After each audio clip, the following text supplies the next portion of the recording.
Everyone. Welcome to our daily class of Rabbi Nachman on Patreon, YouTube, Facebook, and perhaps soon on Instagram if we can find a way to crunch down the numbers. But such my daughter was telling me. Anyways, tonight's Torah is really Ikar. It's essential. It's whether you're a Kabbalist or you're a simple person, whether you're a scientist or you're a believer or not, when you hear the next few sentences from R Nachman, you can get a picture of the entire beginning, middle, and end of creation. How's that, right? And I don't really like, when we give Torahs these titles that are the greatest Torah ever written, or the most important thing you'll ever hear, or people love hyperbole, exaggeration. It's a way of speaking, and the sages in the Talmud speak in exaggeration many, many times to make a point, and all human beings do. But this piece right here, every time I learn it, I'm renewed. And I re-understand what I needed to understand. Because the Kabbalah, especially, they're concepts that are extremely slippery in the mind, and you have to go over them and over them. So he begins, Ki b'shat briat olam, naflu olamot lamata. When the worlds were created, all the worlds fell. And I put the Bria, the whole creation, the worlds fell. It's not a new idea. What were the worlds that fell? We learned that a world is any time, space, and intentional energy field. It's called a world. It has time, it has a space where it happens, and there's an intention behind it. That's called a world. So we're not necessarily talking about, the farthest galaxies. But the principle holds. Now, they fell lamata. Well, where is there lamata in a spaceless, directionless time? What does lamata mean if you're not on planet Earth? Below your feet? If you're standing out there in space somewhere, above is more my head, above my head, and below is my feet. But there's no relative positioning of your body in the world.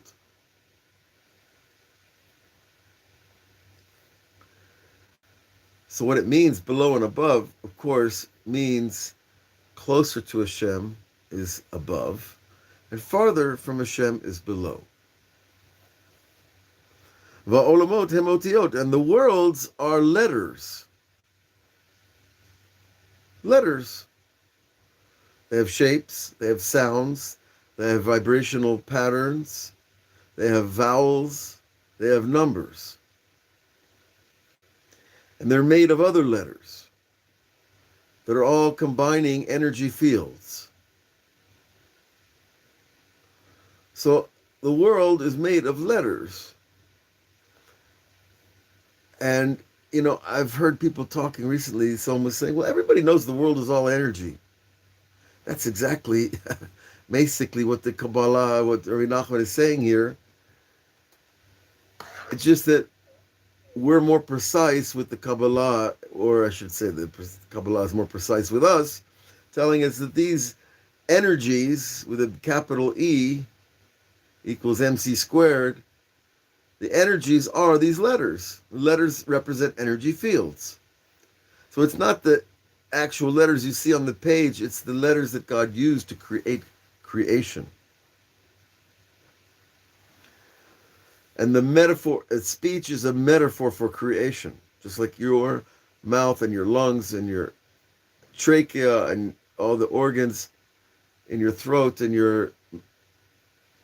the whole sound production system is a metaphor for a creation system.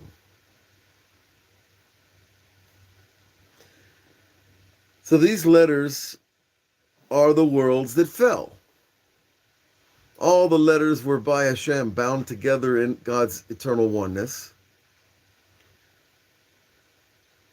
And then the light broke through the letters because they couldn't hold the infinity.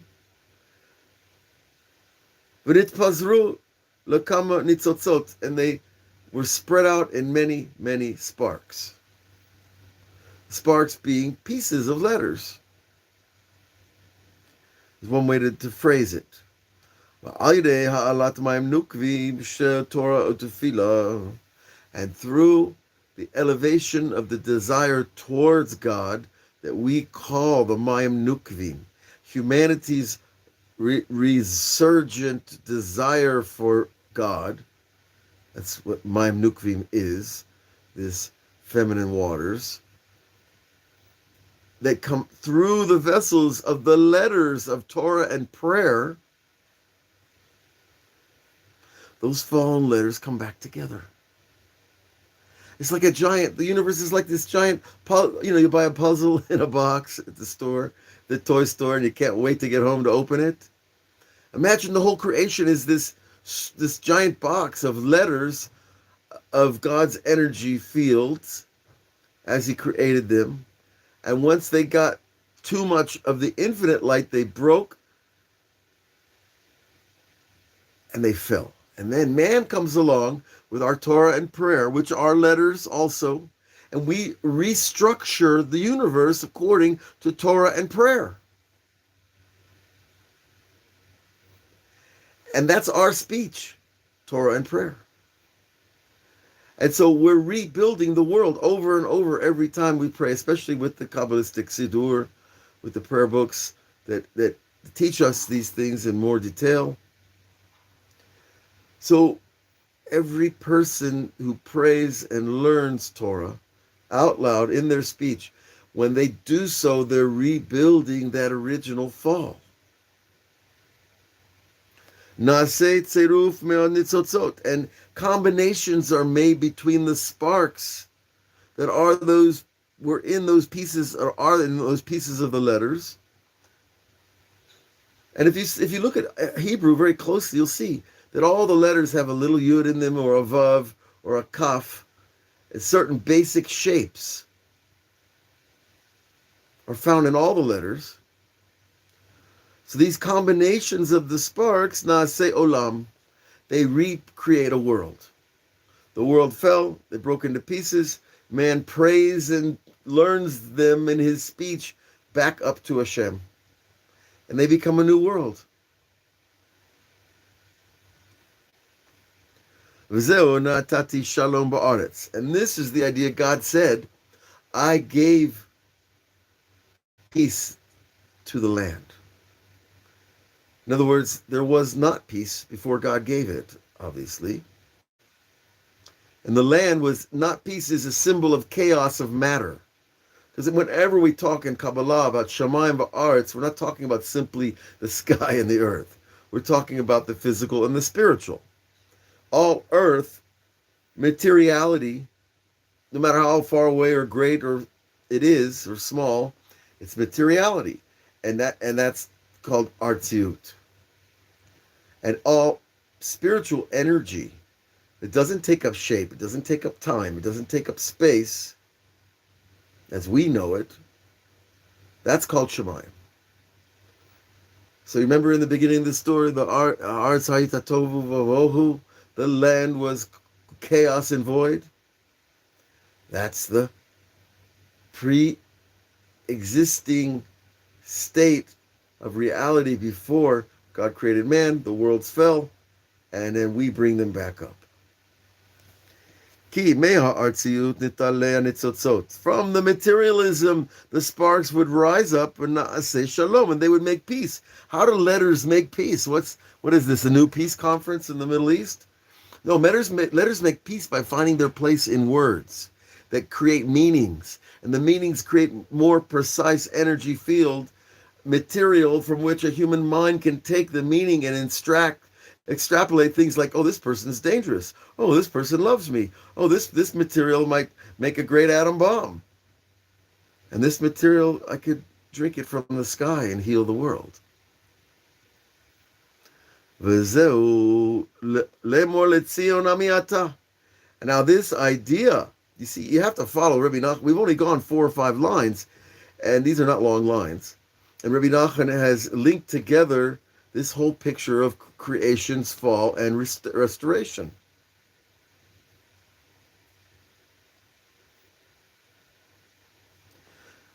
Lemor Letzion, say to Zion, right? It's like Bob Marley should have said this, right? Say to Zion, Amiyata, you are my nation. In other words, God's speaking to the prophet, and he's remind the Jews that they're my nation because they're forgetting. You, Amiyata, you are my nation. Al tikre Ami, the rabbis come along in the Talmud, and they say, don't read the word Ami, my nation, read it Imi, with me. Say to Israel, you are with me in creation. We are partners. Elaimi, Bashutafi, we are partners in creation. Before creation was created, there was only God. He created the world first, but then it broke. And now he created man simultaneously with the idea that he would become the partner in the recreation. And that's why we have this concept today, even, he made himself over so many times, right? He got a new job, a new career. He made himself again. He became religious. He became this. He became that. A person changes. They're like remaking themselves. But this is what God is saying. You are with me in creation, and I'm with you. We are partners. Because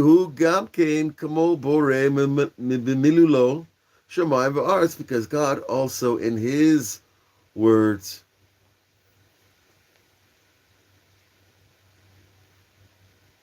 creates in his speech of words heaven and earth. So we're little mini creators creating energy fields that are called heaven and earth. And this is why sometimes you say things and do things and they happen. Because sometimes you're so much in the zone, you're so much in attachment to your higher soul that you speak or you pray or you learn or you think and it happens right in front of you.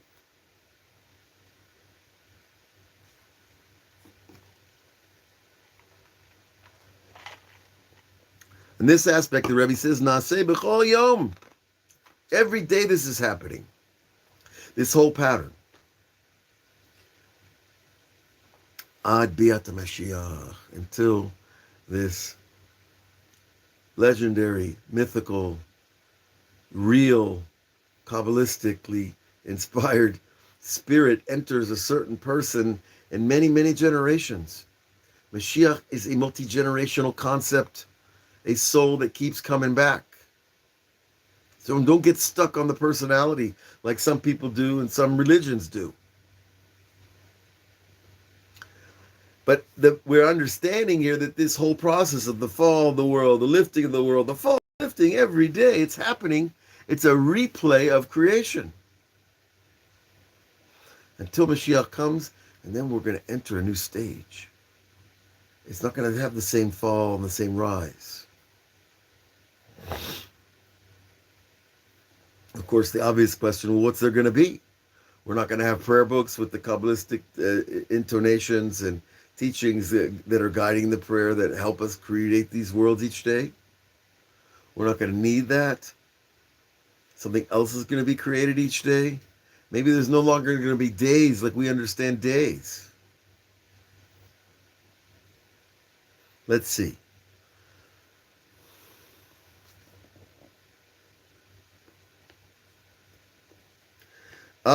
And he tells us, repeats, until bayom ahu yamdu raglav al har ezitim.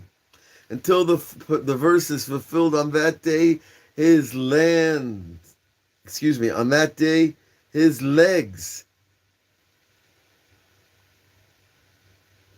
will stand on the Mount of Olives, right down the road here, facing the old city.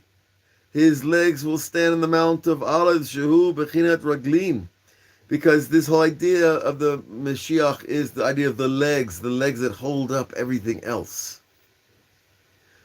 But Torah utfilah hem gam came Bechinat Amidah, And the idea of standing is also the idea of prayer. We have this daily standing prayer and of learning.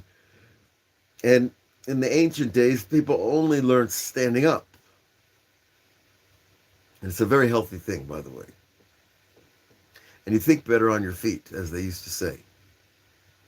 Now, Torah, now he's going to bring verses to support these ideas. As it's written, Ata po amori madi, and you, Moses, stand by me here, up in heaven. Don't worry in heaven that there's no ground below your feet. Because there's no solid matter anywhere in heaven. It's all pure energy field. And God's telling Moses, you stand here by me. You don't go anywhere. And they became fixed at the base of the mountain. Now, this is, of course, is a reference to the giving of Mount Sinai of the Torah. When you get a true, deep, mind-changing revelation of God, you can't move in the middle of it. You're like, you're frozen in place. Now that's the idea of Torah, being given at the mountain. Utfila v'amod Pinchas v'yifalel, and Pinchas stood up and prayed. He was a savior of sorts of Am Yisrael at the time, because there was a plague breaking out into the nation at the time of the test from Bilam and the women of Moab, and how he made them fall. Well, and how Pinchas redeemed and stopped the plague by taking out the head of the tribe of Shimon and his girlfriend.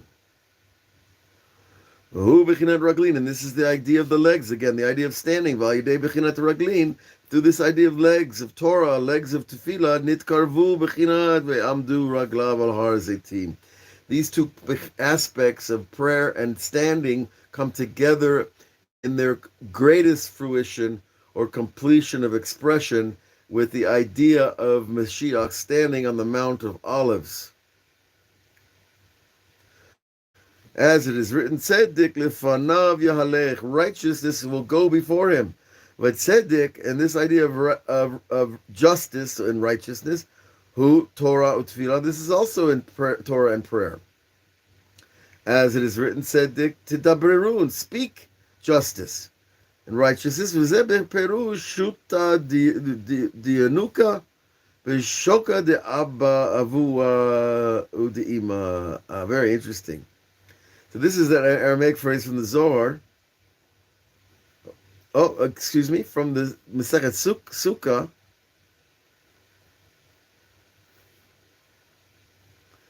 That the limb of the son is the thigh of the father and the mother. Now, the children are an extraction of their parents, like, head, torso, legs, all the way down. A baby emerges from between its mother's legs. The baby is an extraction of the father's genetic material and the mother's.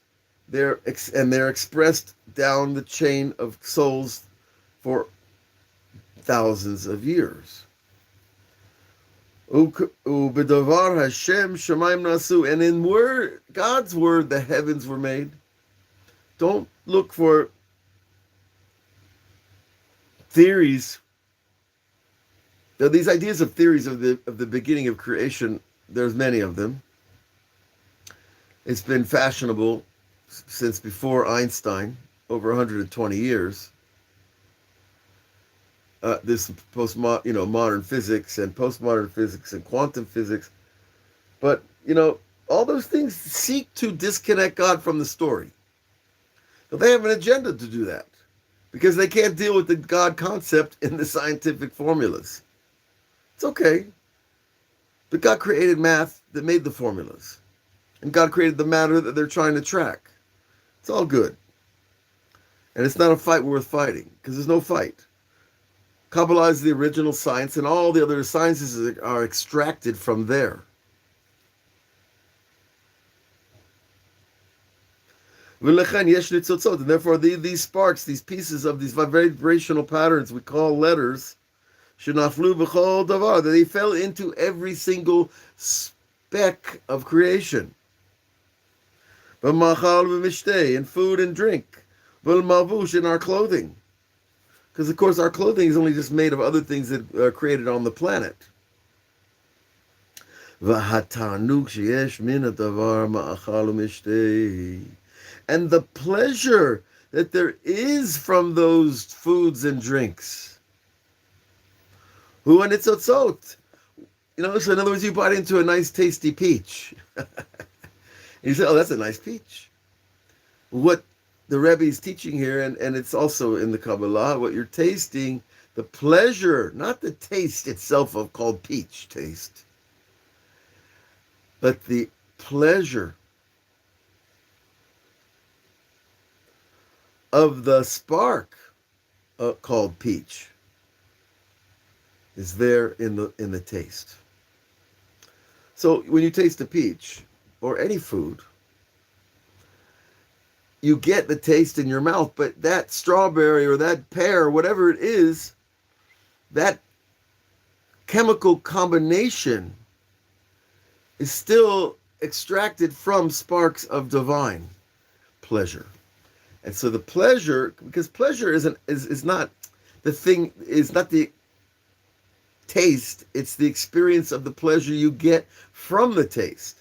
The taste releases an action inside your mind, and you get the dopamine or the serotonin or the endorphins, etc., whatever the food is producing, whatever pleasure drug is flowing into your body from the taste that you experienced in your body.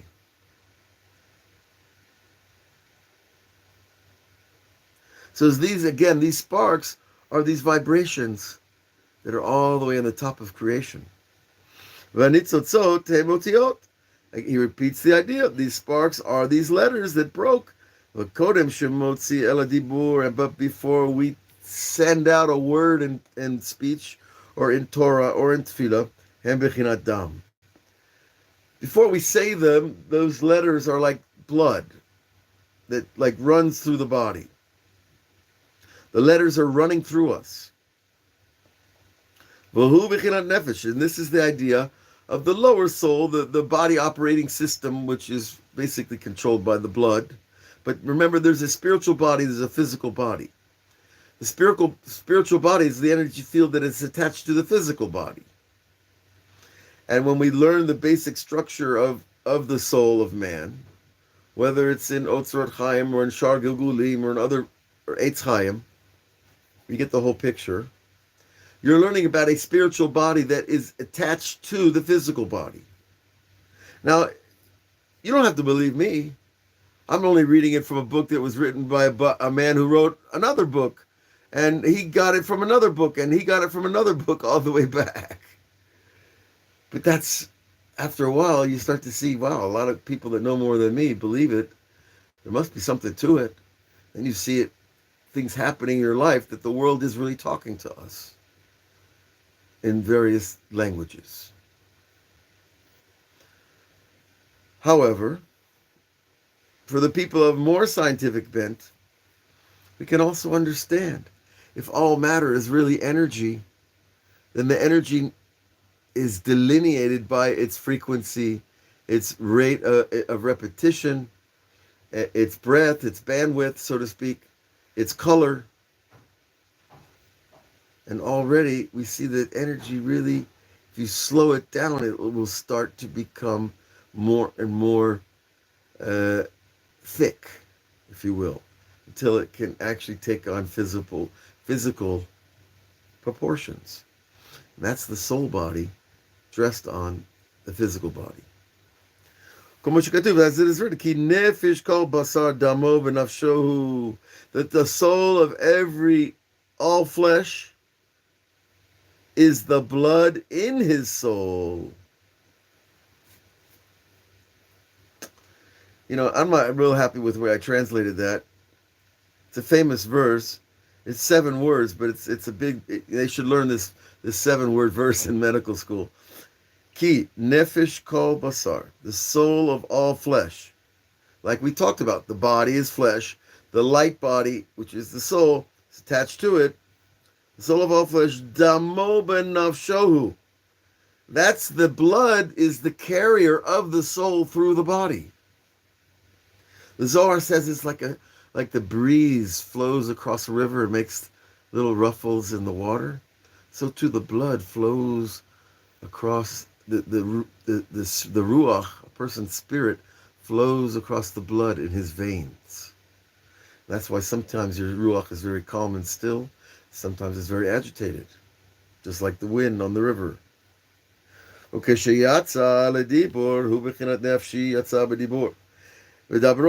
is the idea. King Solomon said that when his soul comes out, when you speak, you're actually speaking with your soul. It's coming out of your mouth on the words. And it comes out, and this is what King Solomon said, Nafshi yatsa b'dabro. My soul went out in his words. I didn't choose the words. I spoke his words. I read it from a book and I said them out loud. You are speaking God's soul that went into the letters back through the system of your speech. And so too a person becomes a messenger of Hashem. Well, Kodem, hu bechinat tzolea al yirecho. I laugh because, the Rebbe he's very creative in his Torah creations. And he says, and if before this soul comes out from its physical carrier into the world, into speech, which changes the world, before this, it's called, Yaakov is limping on his thigh. The idea of limping is not the idea of the powerful expression of the Father through the Son, through the body. And when the soul comes out through speech, and he built the rib. Tzelaot in modern Hebrew are ribs. But of course, we were talking about Chava. There was nothing physical about it. It wasn't a rib. It was the inner feminine light that was bound up in man before Adam and Eve were split.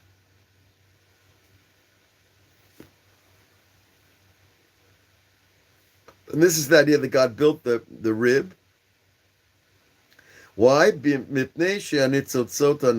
sparks that we said that fell from those broken, so to speak, letter energy fields, before speech, there's no combination. The letters are static. They're not moving until they're put into somebody's mouth and a human being speaks them.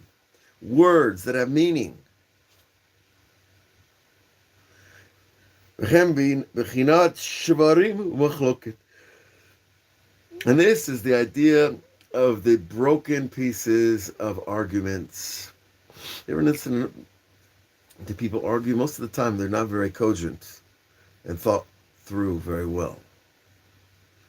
And that's why we see that these, before speech, the pieces of the brokenness of the world were not reorganized and reunited.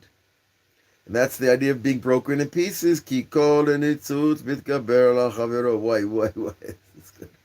All the sparks are trying to overtake all the other ones. So you see, it goes all the way back there to the beginning of creation, that one piece of creation is trying to dominate another. And once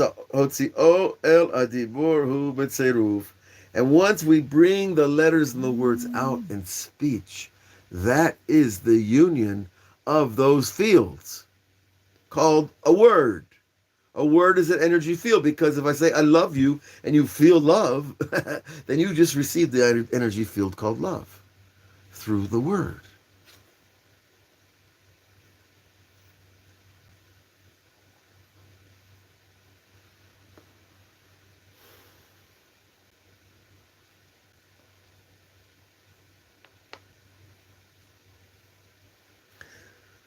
And this idea of making the pieces, the broken pieces of words that come back in speech, of Torah and prayer and goodwill to men, etc., this is the idea of peace.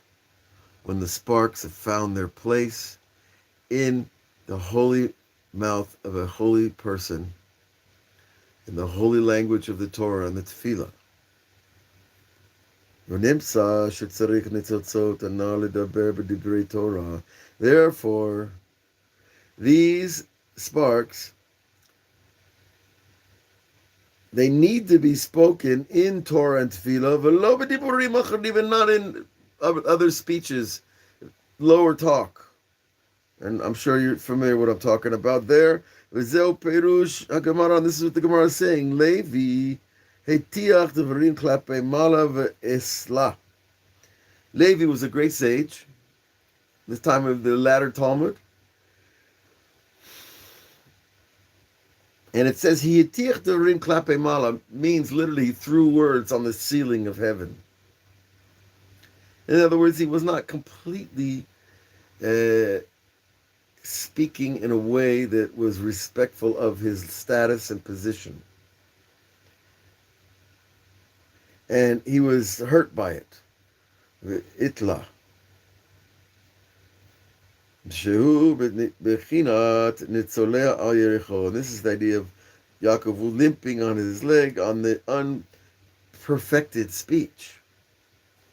Ki mikoach shotzi anitzotzot b'devarim acharim, from the power of taking out those sparks and other things, fallen speech, bet telim, kol shekain, even more so lashon hara, obviously curses and all these other things that people use speech for. Nishar b'chinat tzolea aricho, they remain unusable, they remain broken. But the word has to come out like we're doing right now, speaking Torah and prayer, that God should help us all to live these Torahs, to learn them, to repeat them, to engage them, to integrate them, to make them part of us. And that so that when we speak, we're like in awe of the faculty of speech. Now, I worked with an autistic guy who didn't speak his whole life, 45 years. I was with him 13 years. You learn the amazing faculty of speech from someone who can't talk. That's where you learn it. And especially at this high level called Torah and prayer. And you pray and learn so much that your body has no power over you anymore. And its urges and its inclinations don't affect your emotional, intellectual state. Halavai, we should all reach that. And this is the explanation of the verse, and Adam and Eve were an original dyad, mono-human, what they call hermaphrodite in Greek. Shehu aguf echad ima dibur, and he takes it to the next level. That's when your speech and your word are one. You are a speaking machine. Who said it? King David said it. Ani tefillah. I am prayer. Call me what you want. Call me king. Call me the son of Jesse. Call me the Messiah. Call me whatever you want to call me. I am prayer. That's what King David said. That's that total union of the soul and the body. Ad shehi be'emet be'efes, until the body is like nothing. B'vama hu ba'al devar. And how do you come to such a level? Through awe. Through awe. Not fall in fear. Oh, like, whoa, what an amazing world, what an amazing creation, what amazing structure, what amazing language. Ki amru hachamenu, our sages taught, guf kashe pachad shovaro. If you have a tough body, fear will break it real quick. Upachad, hu pachad yitzhak, and this idea of fear is rooted in the high-level fear of Yitzhak Avinu, Isaac's fear, because he went up on the altar and saw the angels and was going to take a knife from his own beloved father. And this is the idea of awe. Well, I think we covered some important real estate tonight, you see? And it's something we have to go over again. I will go over it again before I finish the Torah, hopefully tomorrow. I wish I could tell exactly the time, but it'll be up on YouTube, hopefully on Facebook, and other outlets. When we get this down, suddenly you see that we're just living in this miraculous literary experience of creation through God's words, letters, pieces of letters, energy fields, and all the features that go into the recreating of man and creation through Torah and prayer. So I bless you all to be part of this system. You are part of it, to see it and find it and live it. And you will be a strong, renewed person. God bless. We need it. We all need it bad. Have a great day wherever you are.